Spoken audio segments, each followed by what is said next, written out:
Have you ever sat in a UGC NET English exam staring at a particular literary term and having no idea where it came from and feeling completely lost? Trust me, you're not alone in this. Today, we are going to tackle this problem head on and break down 20 of the most complex and frequently asked literary and linguistic terms which will boost your score in UGC NET English exam. Hello friends, welcome to my YouTube channel. My name is Riya Gandhi and I'm here to help you for your UGC NET English exam preparation. In this YouTube channel, I am sharing certain essential tips and strategies and covering some of the most important concepts related to UGC NET English literature which will help you crack it in the future. Friends, if you go through the previous year question papers of UGC NET English exam, you will realize that there are 10 to 20% of questions asking you a definition of the term, who coined it, where and when. I was just going through these previous year question papers and I realized that there are certain terms which are frequently asked in these UGC NET English exams in different manners. I have shortlisted 20 of the most important terms and divided into two parts, that is literary terms and linguistic terms. Based upon this, I have created a two-part series of top 20 important terms that you should know from UGC NET point of view, especially for English literature. In today's video, we are first going to dive deep into the top 10 literary terms that you should know from UGC NET point of view. I will be discussing the basic definitions of these terms, who coined them, where and when. By the end of this video, you'll not only understand these terms in a clearer manner, but you'll also know why they matter. If you haven't subscribed to my channel yet, please hit the bell icon so you don't miss any videos that I will be uploading in the future.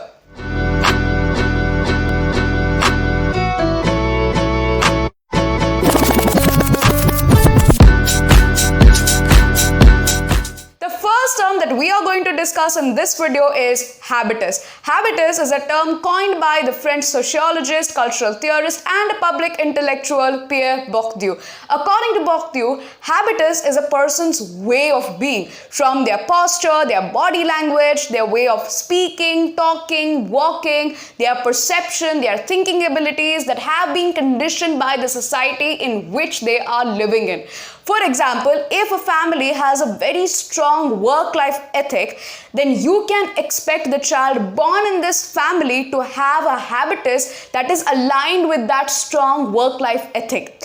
Other terms provided by Pierre Bourdieu are cultural intermediaries. This term basically means that there are certain groups of people who call themselves as taste makers.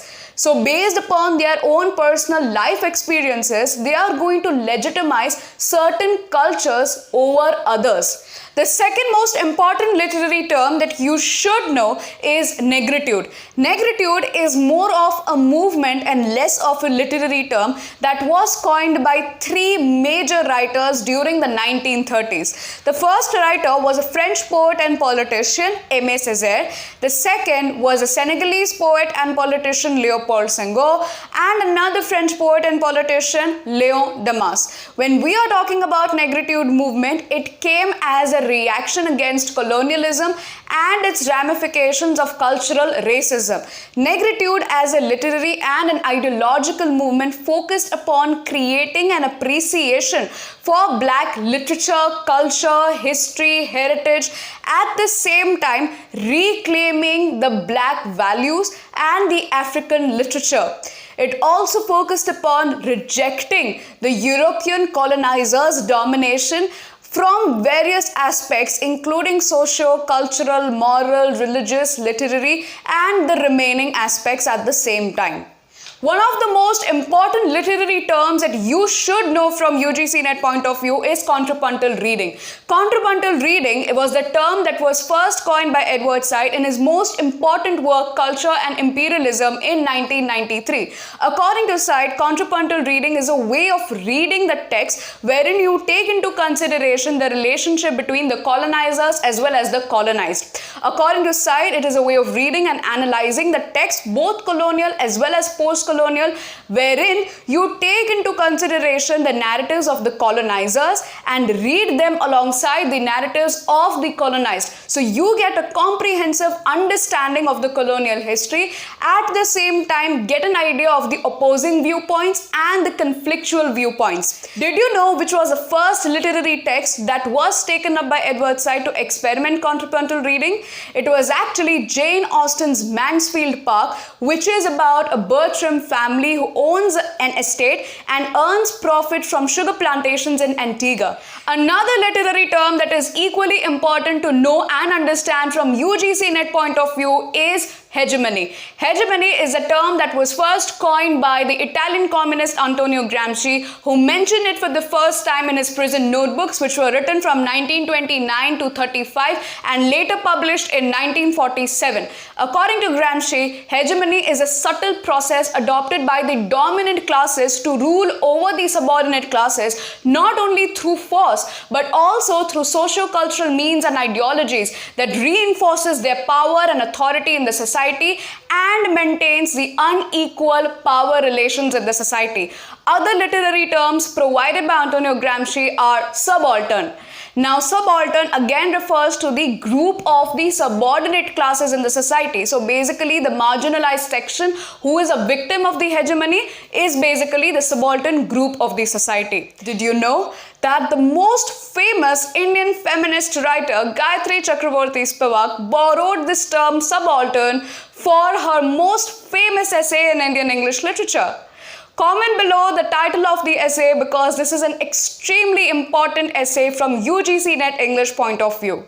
The next important literary term that you should know is aporia. Now, the term has a lot of history per se. Aporia, in the general sense of the word, means a roadblock or an impasse. It was first used by Socrates to lead his students on to more complex philosophical arguments. Later down, it was used as a rhetorical device to express pretentious uncertainty and doubt even when there wasn't any. For example, let's take the poem of Elizabeth Barrett Browning, that is How Do I Love Thee. Even though the title mentions certain doubt, yet in the poem, as you will see, there are ways that she herself describes of loving the other person. But in this video, we are going to deal with the term aporia in the post-structuralist sense that was used by Jacques Derrida. According to Derrida, he refers aporia to that particular situation where you are not able to reach a conclusion. It was actually used to showcase how the meaning sort of breaks down and to describe the flaws in structuralist interpretations. He talks about when in a particular text, when there are two conflictual arguments, you are not able to reach a particular conclusion. Then the sixth most important literary term that you should know from UGC NET point of view is the chora. Like aporia, chora too has a lot of history. It was first used by Plato in his dialogue Timaeus. It has been derived from the ancient Greek word which means a space that provides place for being. When we are talking about the word chora, according to Plato, it meant receptacle or a womb that provides existence to the universe. But in this video, we are concerned with the postmodernist associations of the word that were provided by the French-Bulgarian philosopher, semiotician, psychoanalyst Julia Kristeva. According to Kristeva, the word chora refers to that place or that site which provides the description of the infant's relation to the mother's body. Now, the word chora was used to describe the larger and more complex concept of language, which is divided according to her into two parts, that is the semiotic and the symbolic. Another important postmodern literary term that you should know for your UGC NET English exam preparation, and that is simulacra or simulacrum. It was coined by one of the most important French sociologists and cultural theorists, Jean Baudrillard, who mentioned it for the first time in his most important work, Simulacra and Simulation, which was published in 1981. He used these two terms quite interchangeably. According to Baudrillard, the reality in which we are living in is actually a simulation. Now, what is a simulation? Simulation is something that is not real, something that is not original. It is actually a copy of another thing. So the reality in which we are living in is actually a copy of something, and it is constructed by the media.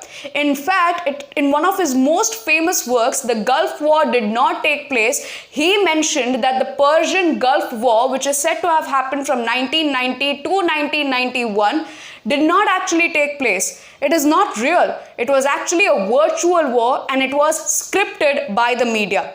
Other terms related to Jean Baudrillard that you should know are hyperreal or hyperreality. The next important literary term that you need to know and that will help you in your UGC NET English exam preparation is écriture féminine. It is a French term that was first coined by the most important French critic Hélène Cixous in her most famous essay, The Laugh of the Medusa, which was published in 1975. It is a French term which translates to women's writing or feminine writing, which challenges the traditional masculine ways of writing, which are characterized by rationality, authoritarianism, a bit of a structure. But this kind of writing, that is a feminine writing, écriture féminine, focuses a lot more upon openness, playfulness, and rejects completely all kinds of structure. By providing this term, Hélène Cixous has focused upon the gendered ways of writing. Another most important literary term that you need to know from UGC NET English point of view is biopower. It was coined by the most prominent French philosopher Michel Foucault in order to describe the control of the state over the human body, its anatomy, and the entire population. It was coined by him in late 1970s in his lecture courses in Collège de France. Then it later appeared in print in The Will to Knowledge, which was the first volume of his The History of Sexuality. According to Foucault, biopower is the power that has been exercised by the state or the government over the human body, its anatomy, and its entire population. It is not only exercised to save and preserve life, but it is also exercised as a disciplinary control over the entire human population to regulate their behavior. For example, you will see a lot of countries will have one-child policy. What is happening here? The state is regulating the human behavior in relation to their bodies and sustaining their power through controlling the population. It is often a disciplinary control over the human body and their subjects. Finally, the last and the most important literary term for this part on top 20 literary terms for UGC NET English is heteroglossia. Heteroglossia was the term coined by the most important Russian critic Mikhail Bakhtin in the 1930s. He coined it for the first time in his important essay Discourse in the Novel, which was read at the Institute of World Literature at Moscow in 1940 and later published in print in 1965. According to Bakhtin, the term heteroglossia refers to the multiple languages, dialects, accents, and even social or ideological viewpoints present in one particular literary text. Let's understand this with the help of a novel, The Adventures of Huckleberry Finn, published by Mark Twain. In this particular novel, there are different characters belonging from different class backgrounds and geographical origins. Like Jim, who is an unslaved boy, he will have the accent of an African American vernacular English. At the same time, you have Huck, who is a poor uneducated boy, and he has a very colloquial speech and accent. Now, what is the significance of heteroglossia in a novel like this? It will have different viewpoints of these different characters based upon the backgrounds that they are coming from, which will help the readers have a very comprehensive understanding of this particular novel and understand different perspectives and viewpoints. Now, if you want to know more about these concepts and the writers who coined them in detail, I am taking live classes for UGC NET English exam preparation. In these classes, I am providing personalized guidance, sharing feedback, and sharing certain essential tips and strategies which will help you in your UGC NET English exam preparation. In these one-on-one live classes, I am breaking down every complex topic and concept related to the history of British English literature and literary criticism in a very simplified manner. You can expect a theory by theory breakdown, a period by period breakdown covering some of the most important writers and their works in a very simplified manner. If you want to know more about the courses I offer, the sessions I take, and the notes I provide, feel free to check out my TopMate page. It's topmate.io/Riya Gandhi. I have shared the link in the description box below, so don't forget to check it out. That's it for today's video, folks. We have covered the first part of top 20 literary terms that you absolutely need to know from UGC NET English exam point of view. The second part is just around the corner. So if you haven't subscribed to my channel yet, do it right now so you don't miss the notification when I upload the second part. If you found this video informative and helpful, please don't forget to like, share, and subscribe to my channel. If you want to know more about my live one-on-one coaching classes for UGC NET English exam, feel free to check out my TopMate page. It's topmate.io/Riya Gandhi. Thank you so much for watching till the end, and I'll see you in part 2 of top 20 literary terms for UGC NET English exam that you need to know.